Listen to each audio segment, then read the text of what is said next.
Welcome to the Legally Speaking podcast. I'm your host, Rob Hanna. Kate is the co-founder of Nkuzi Change. Kate has experience in HR, change management, and training roles in financial services. Trained at the world's leading coach training company in America, qualifying as an executive coach before launching White and Lime, her own people development consultancy. She has worked with clients including lawyers, technologists, financiers, and leaders from the BBC, Freshfields, and even Karen Millen, through to Save the Children and Unilever. Then in 2020, Kate took the bold move to co-found Nkuzi Change, the mission of changing beliefs and behaviors so big companies can drive meaningful change. So a very big warm welcome, Kate. Thank you, Rob. It is wonderful to be here. Oh, it's a pleasure to have you on the show. On the scale of 1 to 10, 10 being very real, what would you rate the hit TV series Suits in terms of its reality of the law if you've seen it? I watch it with my 16-year-old daughter and she says, "Is it really like this?" And I would say 0, but for the fact that every office of every one of the many, many law firms I've been in Washington, D.C. and London do look beautiful. So I would say the beautiful office. Yeah, I'd give it a 9 for that. Fair enough. So aesthetics 9 and then reality 0. So with that, I think we'll move swiftly on to talk all about you. So Kate, we were very kindly connected by a former guest actually on the show, Sahar Faruqi, via LinkedIn career journey, because I think there's a weird story in there as well. Yeah, there's a weird story, but I wonder if it makes sense to start from the reason we were connected, because there was some quite heightened emotions for all of us around that time in February after the really tragic news broke about the suicide, the death by suicide of a partner at Pinsent Mason. So I want to, if we can go there first, if I may, and then we'll come to some of the more hopeful and optimistic offerings I think you and I can come up with together. I'd actually not been working much with lawyers over this last 4 years. I'd done probably over the last 19, coached hundreds. But this last 4 years, the appetite for what we do, which is to make work better, one team at a time, has come much more from financial services. So lawyers weren't really front of mind for me, but then I saw that story and it just took me right back. It came flooding back. All the lawyers in all the private conversations I've ever had about the misery and the stress, and my own experience in my 20s, I was a secret stress head, and I often think if I'd landed in law, which I could have done because I was really interested, I could have been one of those people who ended in a really, really, really tragic way. Because I think if people are wired to be really diligent and conscientious and push themselves incredibly hard, and they find themselves in an environment where a lot of those really strange, excessive practices are normalized, which unfortunately still is a lot of law firms, it can end very, very badly. And so it fired me up to start talking again about how simple changes that the legal sector could make could have such a profound difference. It doesn't have to be like this. There's so much of what we've accepted as just the way it is. And we could do it so differently. So I think I was ranting about something along those lines when you came across me on LinkedIn and very generously invited me to take part in one of your podcasts. I just feel so passionately, Rob, that there's a different way we could be doing it. And more than that, like if we want to really create the law firms of the future, where we're embracing all of the innovation and generative AI and all of the things that are coming, whether we like it or not, we've got to find different ways of working together, because we're not going to get innovation from people who are stressed out and exhausted. No, we're not. And I think it's a good point. And we're going to kind of dive deep into a lot of strategies, tactics as well. But I want to sort of learn just a little bit more about sort of where you got to at this point, because you've had an exciting background, because you trained as an executive coach. Training, what did you most enjoy about your time out there? Yeah, I loved being in the USA, and I loved everything about my early years working. Did a lot of coaching with law firms in Washington, D.C., because, of course, if you live in DC, then everyone you rub shoulders with is a lawyer. But I think you might be interested in the kind of how I got there, because before I went into coach training, I'd had a good sort of 15 or so years in my corporate career. And that was where I learned firsthand what it's like to make yourself miserable in your job. I was in such a positive environment that didn't practice excessive hours and sleeping bags under desks and all of the stories we hear from law firms. And yet I still managed to make myself extremely stressed and often miserable, even though I loved my job and I had great people around me. And I think that's the story of the secret stress head. When I tell it, it's amazing how many people it resonates for. And so that's the first point of hope, I suppose, for if you're listening to this as somebody who is concealing a secret level of stress. You're like me, doing a very good job back then. I was projecting perfect and making it look easy, and never let them see you sweat was one of my mantras. What's often going on underneath is something very, very different. And it's so important for us all to remember, when we're brutally comparing ourselves with others and thinking everybody else has got it under control, if only I could be as smart as them, if only I could get through my workload as fast as they do. The reality is they're all thinking the same about you. So one of the most kind things we can do to ourselves is to remember that habit of comparing our insides with their outsides is really unhelpful and really dangerous to us. I like that. And instead, just we need to normalize the fact that one way or another, all of us are having a hard time. No one's got it figured out. No. If they tell you they have, they're not telling the truth. Well, that's it, isn't there? And there's a real cry for authenticity. It's a really potent point, isn't it? And I think that's the key. I always say, run your own race at your own pace, because it's so true. But what I like about what you've obviously gone through your corporate career, then you've moved into this, now you're providing solutions, right? And I'm all about, we can fascinate about problems and we can keep talking about problems, but if we're not going to be, you took that bold step and you co-founded your current firm as part of your third career chapter. So what is Nkuzi Change? And also tell us where the name Orange is from, because I like the language and I know it's got a meaning connected to it as well. So just tell us a bit about that as well. Yeah, so, well, the word Nkuzi is borrowed from my father-in-law's language. He's the closest person I have who's bilingual. So he happened to be with me on the Sunday afternoon where I was brainstorming. And we were looking for the word coaching or growth or learning or that enables change. And Nkuzi means coaching or training in Igbo, which is a Southeast Nigerian language. And it just happened very beautifully that fitted so well with what I know of the Igbo culture, which is one that is like deeply committed to learning and growth. Like, he's probably the most well-read, most determined learner that I've ever come across. In his 80s now, he's still got that incredible curiosity for everything, always wanting to know more. So that's just like such an inspiration to us and what we're about. What we set out to do is to make work better, one team at a time. That's what we're all about.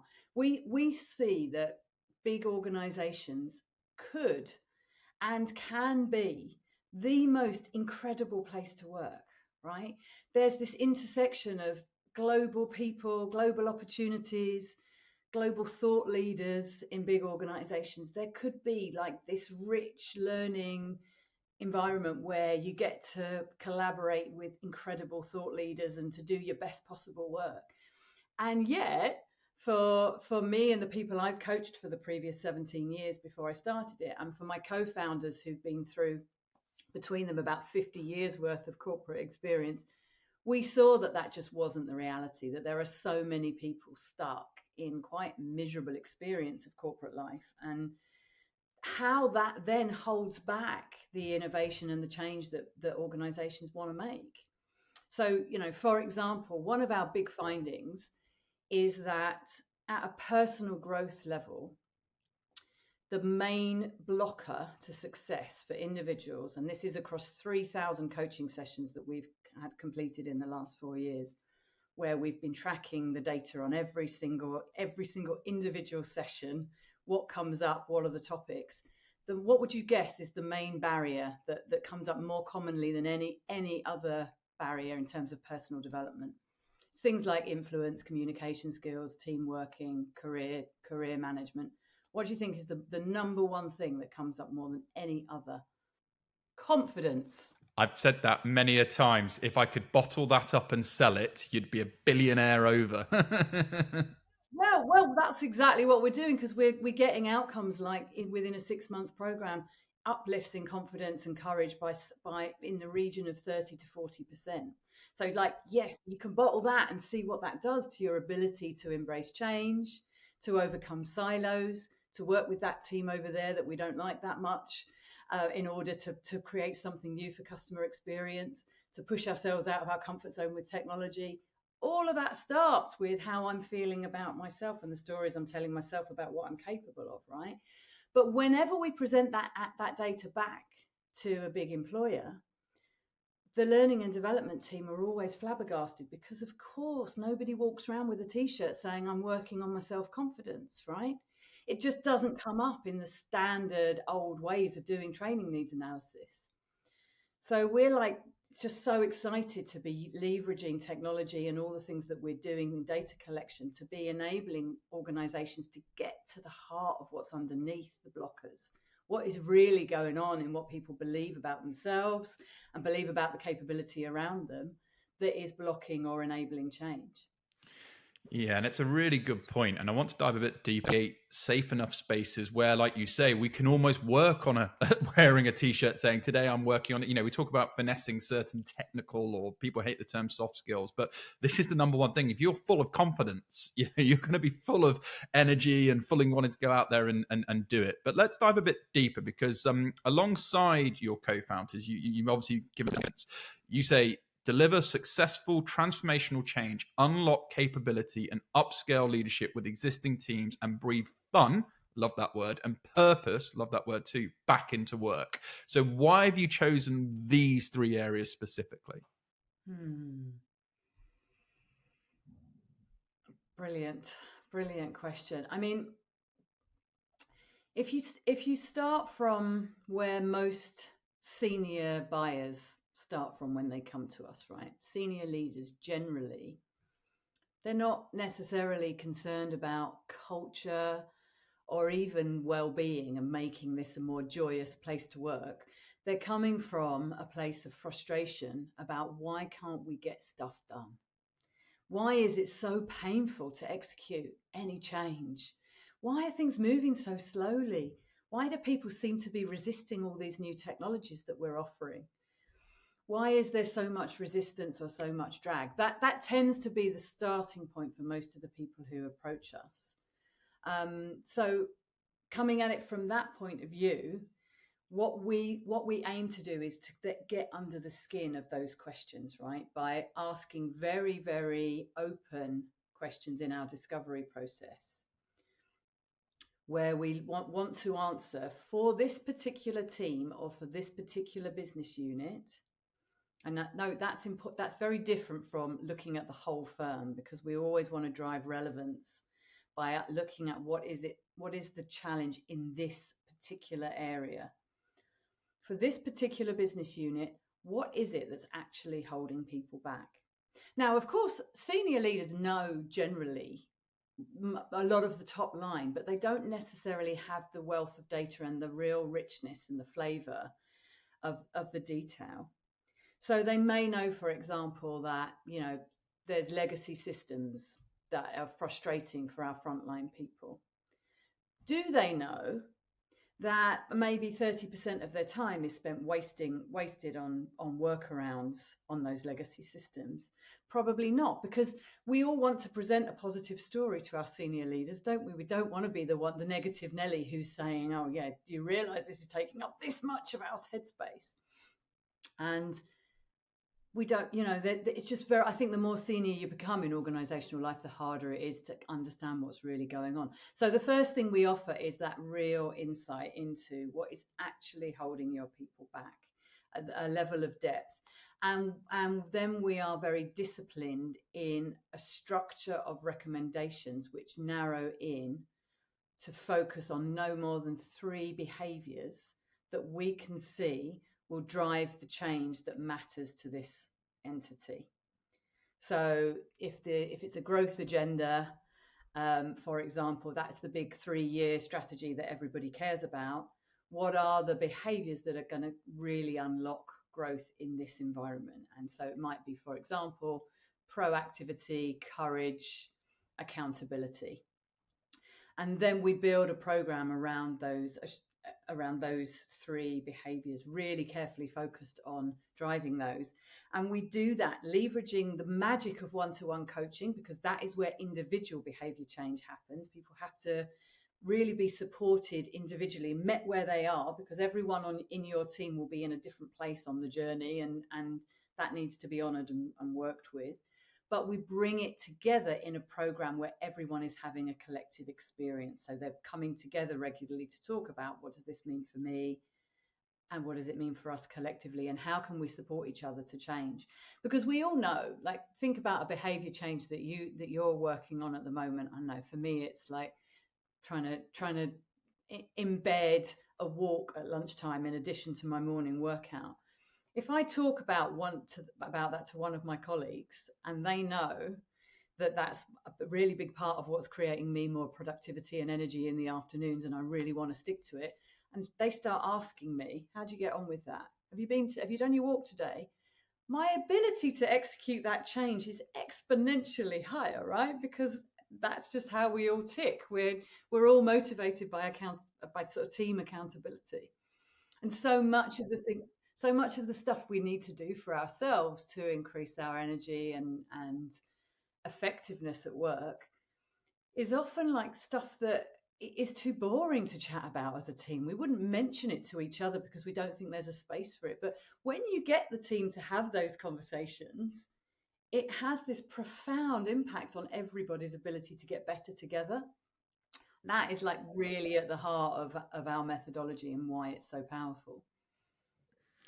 Yeah, I always talk about when my mentor said to me, accountability is everything. Like, you can dress it up whatever way, but I think you like that shared accountability is great. But I also remember one of my mentors said to me, you got to find a way. And I think you've got a great example there of having the right people around you that can help you be accountable. And, just these little things. It's like not reinventing the wheel, but it's that one phrase of question: have you done the walk today? Or what time are you off on your walk? Could I join you? It just triggers that emotion. It's like, right, okay, I'm on this. I've got people who are championing me, want to support me and get me through. Hey listeners, we'll get back to the episode in just a moment, but first we have an exciting update from our sponsor Cilo. Are you a solo practitioner or running a small law firm? Then you know how challenging it can be to stay on top of the latest trends and manage your practice effectively. That's where Clio's 2024 Solo and Small Firm Legal Trends Report comes in. This comprehensive report is packed with valuable insights into the current legal market, client expectation, and the newest technology shaping the future of legal practice.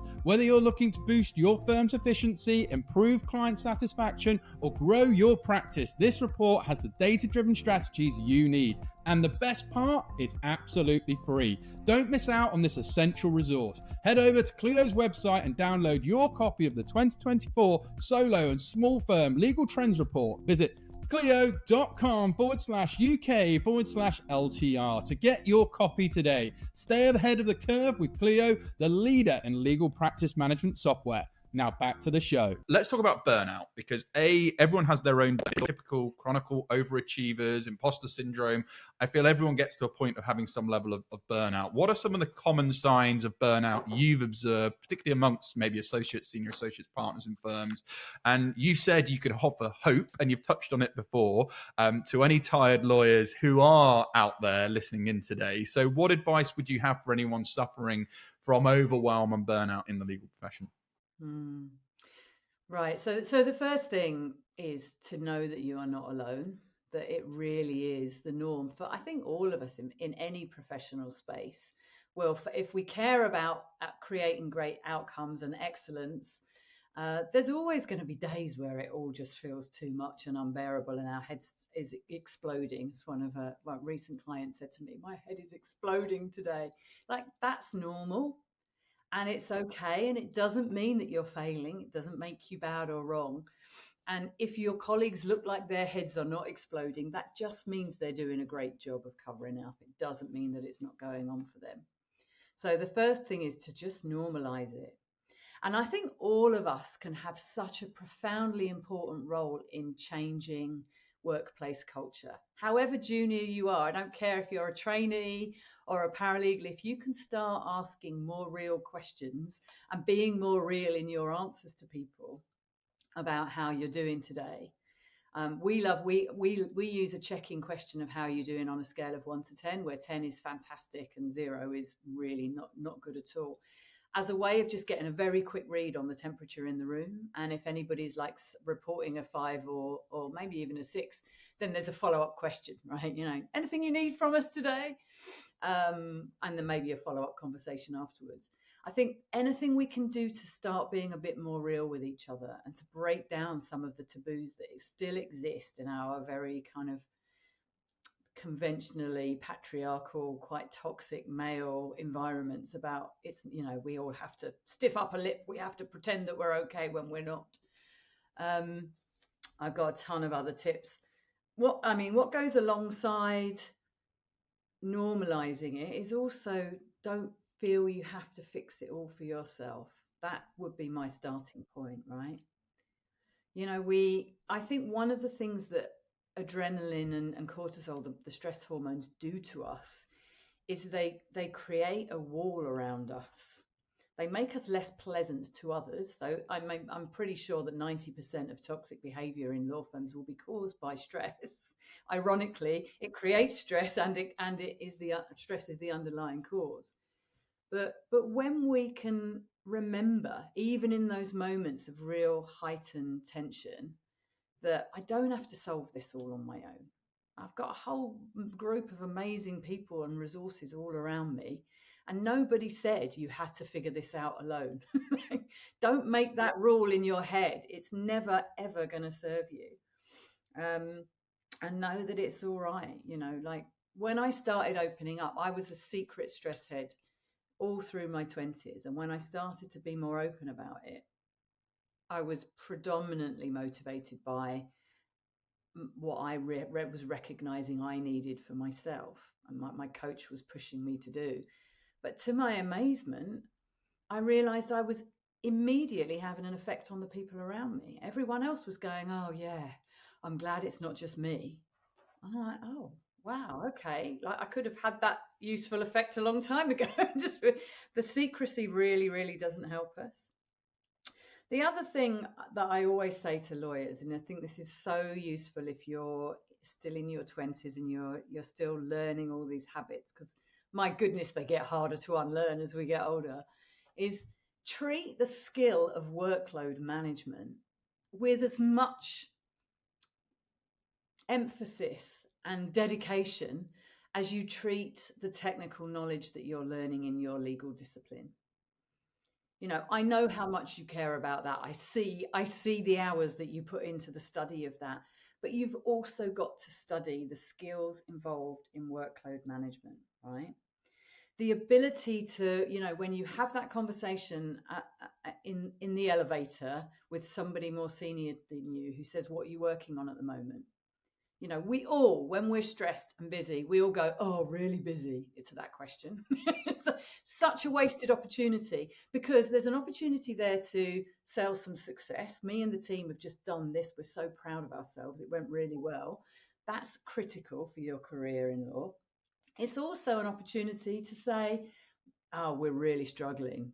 Could I have a conversation with you about prioritization, because 3 new things have just come in the last 2 days. And we're looking at a bit of a moment, of risk to the firm. Can you help me with it?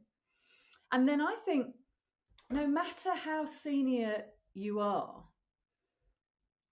it's okay to keep on needing to have those prioritization conversations, because even if you're a managing partner, you're not necessarily seeing the full picture of the firm's priorities and which client at this moment is the most critical to us, which matter at this moment is the most critical. So the more we surface the conversation about which of these things should come first, which is the urgent and which is the important, because they're not necessarily the same, right? Differentiating between those two is a lifesaver.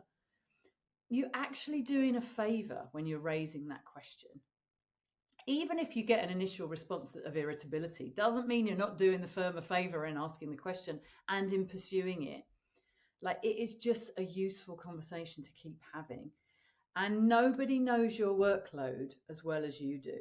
It was such a revelation to me when I sort of hit probably my late 20s, and I realized that all these people asking me to do things and passing on work to me hadn't actually paid any attention at all to what it is they are asking me to do. They've thought broadly about the good outcome, and if I ask good questions, I'm going to get some really great data about what good looks like for them and what they want to see from this piece of work. But they haven't sat and analysed who needs to be involved, how many conversations will that be, what's the lead time for each of those decisions, how long is it actually going to take. They might have a passing reference point based on the last thing that was similar that they delegated. But if I come back to them a week later and I say, look, I've done the work on looking at this, and I've realised it's actually 4 times the size than we thought it was for these reasons. So can I have some help here and here and here? And can we push back on this particular part of the deadline? They're never going to look at me and go, you slacker. They're going to look at me and go, wow, brilliantly well managed. That's fantastic. Thanks for bringing this to my attention.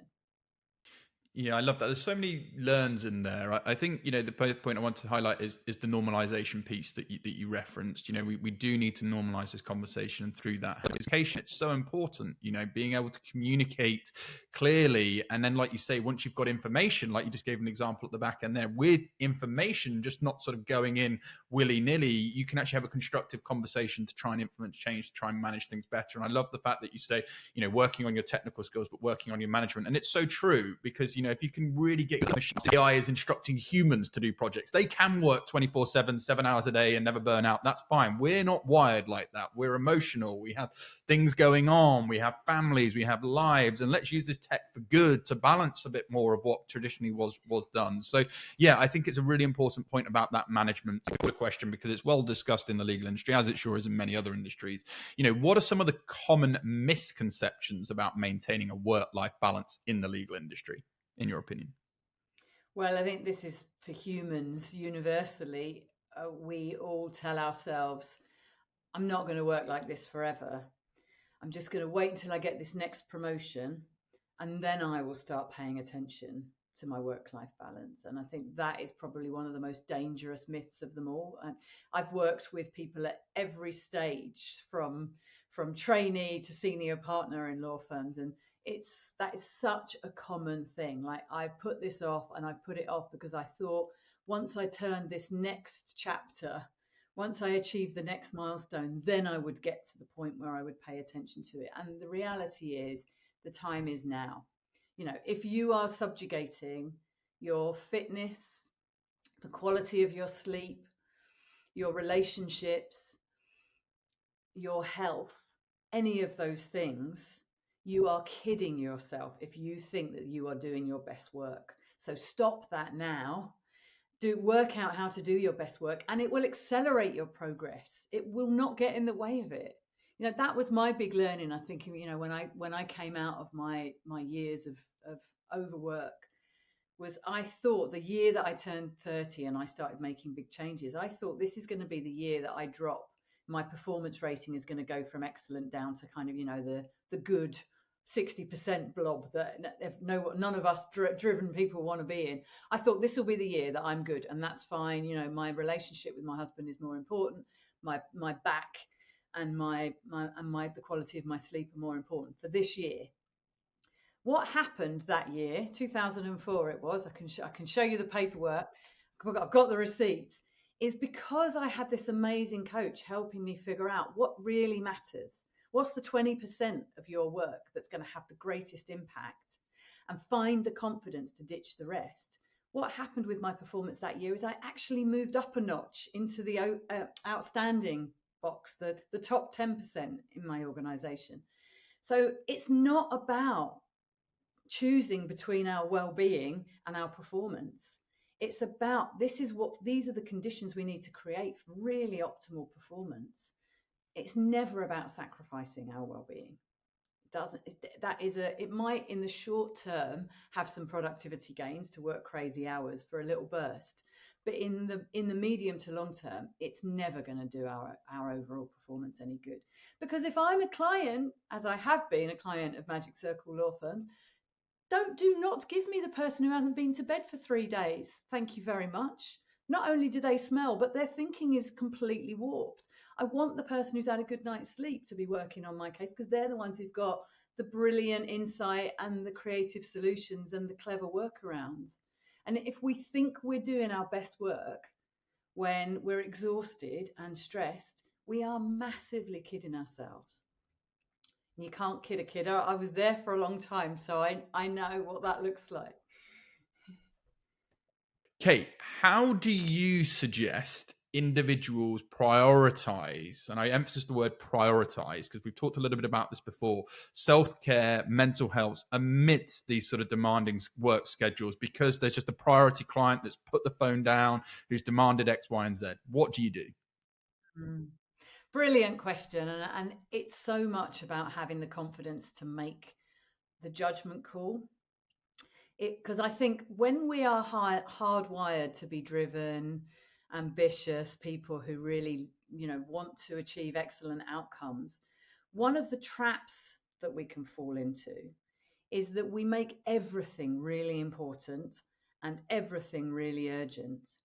And unfortunately, when we're stressed, I think that amplifies that. If that's a default behavior in me already, which it is, by the way, then you just chuck a bit of adrenaline into the mix, and I go there even more, make everything the most important problem to solve. Now, that's useful up to a point, but it can very, very rapidly lead us to quite unhealthy place where we're just never allowing ourselves to calm down and break.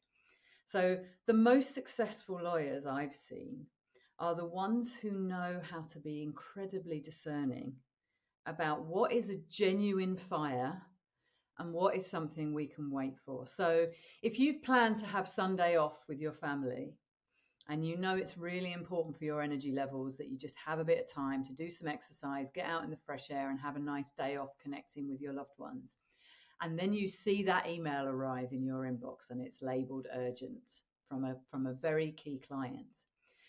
The best lawyers are the ones who can look at that and decide calmly and rationally, is this really worth me giving up that Sunday for? And that is going to have an impact on my productivity for the rest of the week. So it's going to impact all the other matters that I'm touching for the next 5 days. Is it worth it?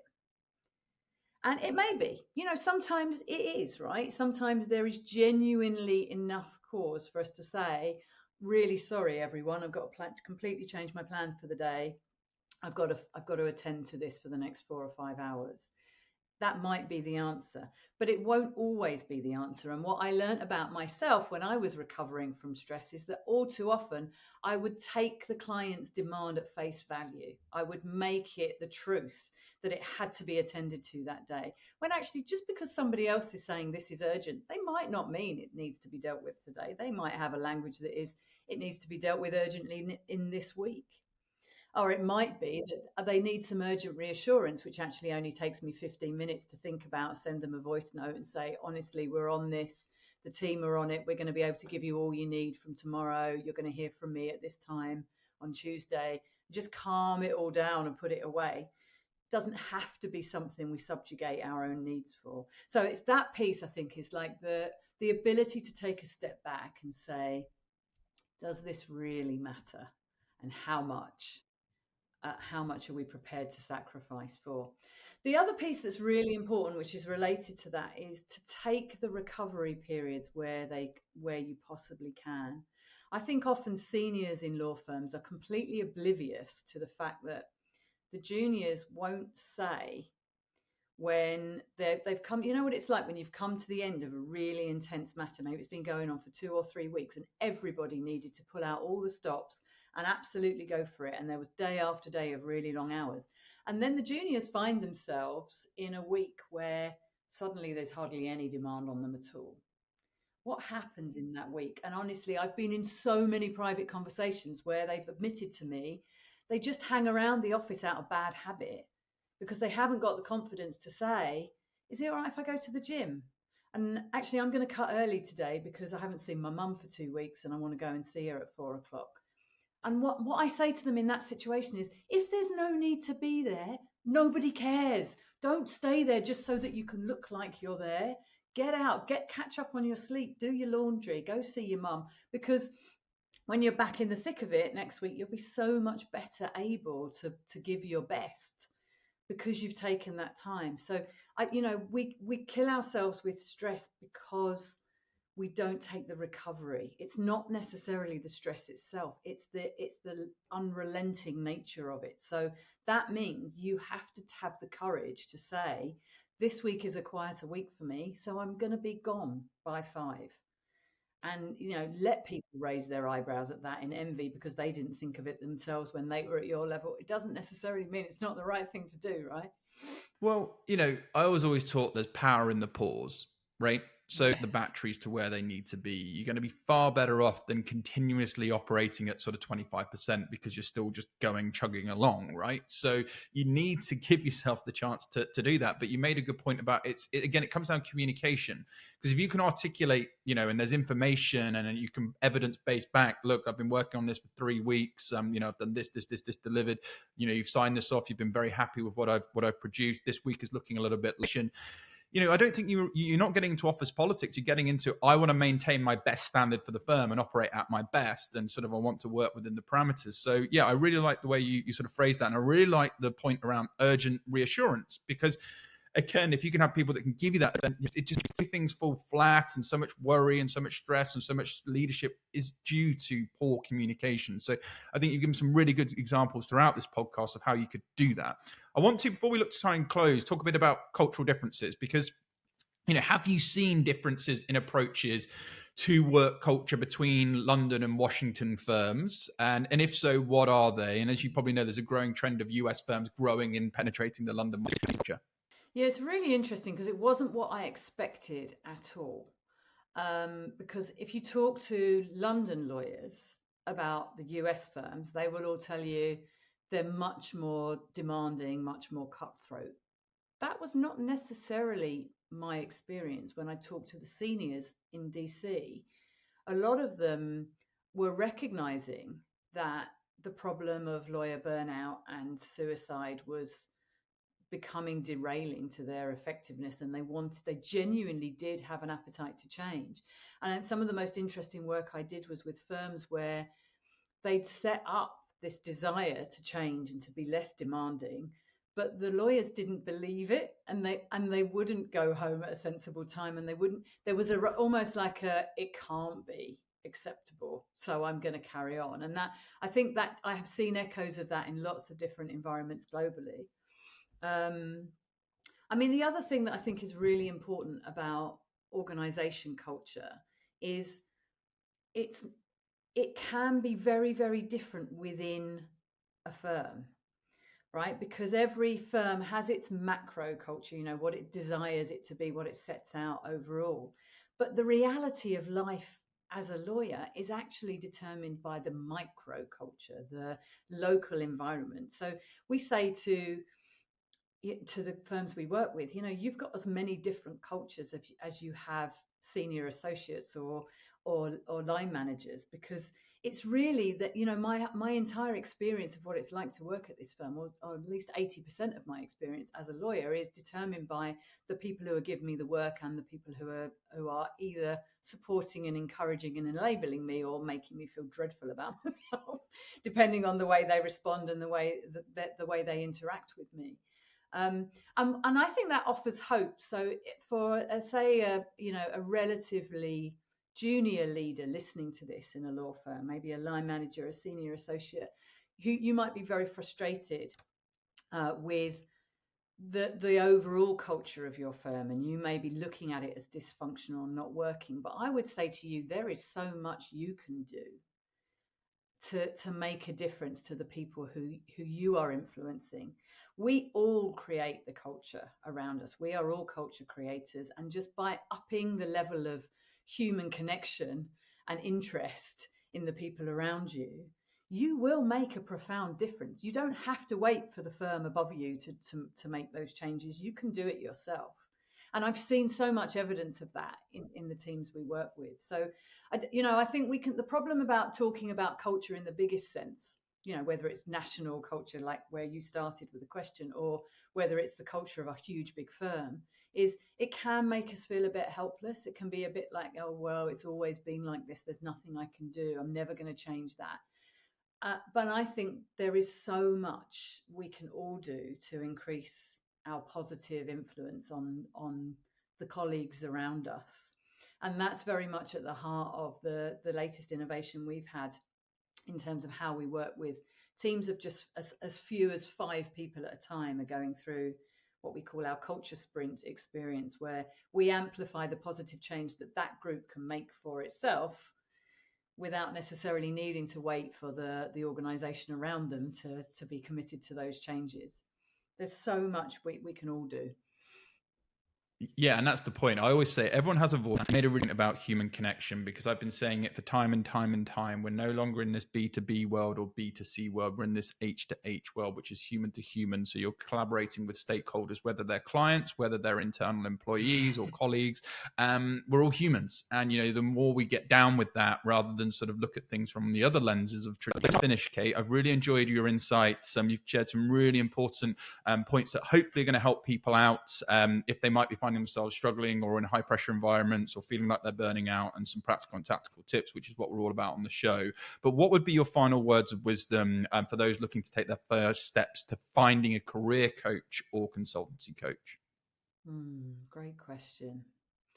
Well, first of all, don't let yourself have a story about the reasons you can't do it because you can't access great coaching, because there are fantastic coaches out there at any budget. When I started, and I was 17 years ago, I was needing to get my hours. I was working pretty much with anyone at any budget just to get the hours I needed to achieve accreditation. So don't allow yourself to have a scarcity story about how this isn't the right time, because I can help you find someone no matter what your constraints. I think it's really important to like your coach, and it's really important to be matched intellectually by your coach. You've got to be at the same pace. They do not need to know your world intimately. I've never been a lawyer, but as I hope you can tell from the way I've talked on this, I've had a profound impact on plenty of lawyers' careers, because it's not really about my understanding. A great coach helps you unlock your own understanding and your own solutions. They don't need to tell you the answers. They can help you work it out for yourself. I don't know if that's really too broad to be useful, but it is the most profound thing I ever did for myself, for the quality of my life and my relationships, was to decide to invest in coaching. And that was the first coach I had was in 2004, and I've never been without a coach for more than about 6 months. It's just such a powerful way to stay honest with ourselves, because there's always, for whatever it is we're trying to do in life, there's always the intention, and then there's the reality, right? Whether you're a senior leader trying to bring about a massive transformation in your organization, or whether you're a trainee trying to get fit, the gap between intention and reality is huge, and a great coach will create the space for us to be much more honest with ourselves about meeting that gap. I always make as well documented as in yourself. So this has been an absolute masterclass. So if our listeners want to learn more about you, your career journey, and Nkuzi Change, where can they go to find out more? Well, LinkedIn is where I hang out, as you know. You and I spend a lot of time every morning connecting on LinkedIn. I love the opportunity to meet people from all over the world, to have meaningful debate. It's where you can easily connect with me. So find me on LinkedIn. I'm Kate Franklin 1. There we go. Easy enough. Kate, thank you so much. It's been a real pleasure having you on the Legally Speaking podcast. Wishing you lots of continued success with your coaching and career. But for now, from all of us, over and out. Thank you for listening to this week's episode. If you like the content here, why not check out our world-leading content and collaboration hub, the Legally Speaking Club, over on Discord. Go to our website, www.legallyspeakingpodcast.com, for the link to join our community there. Over and out.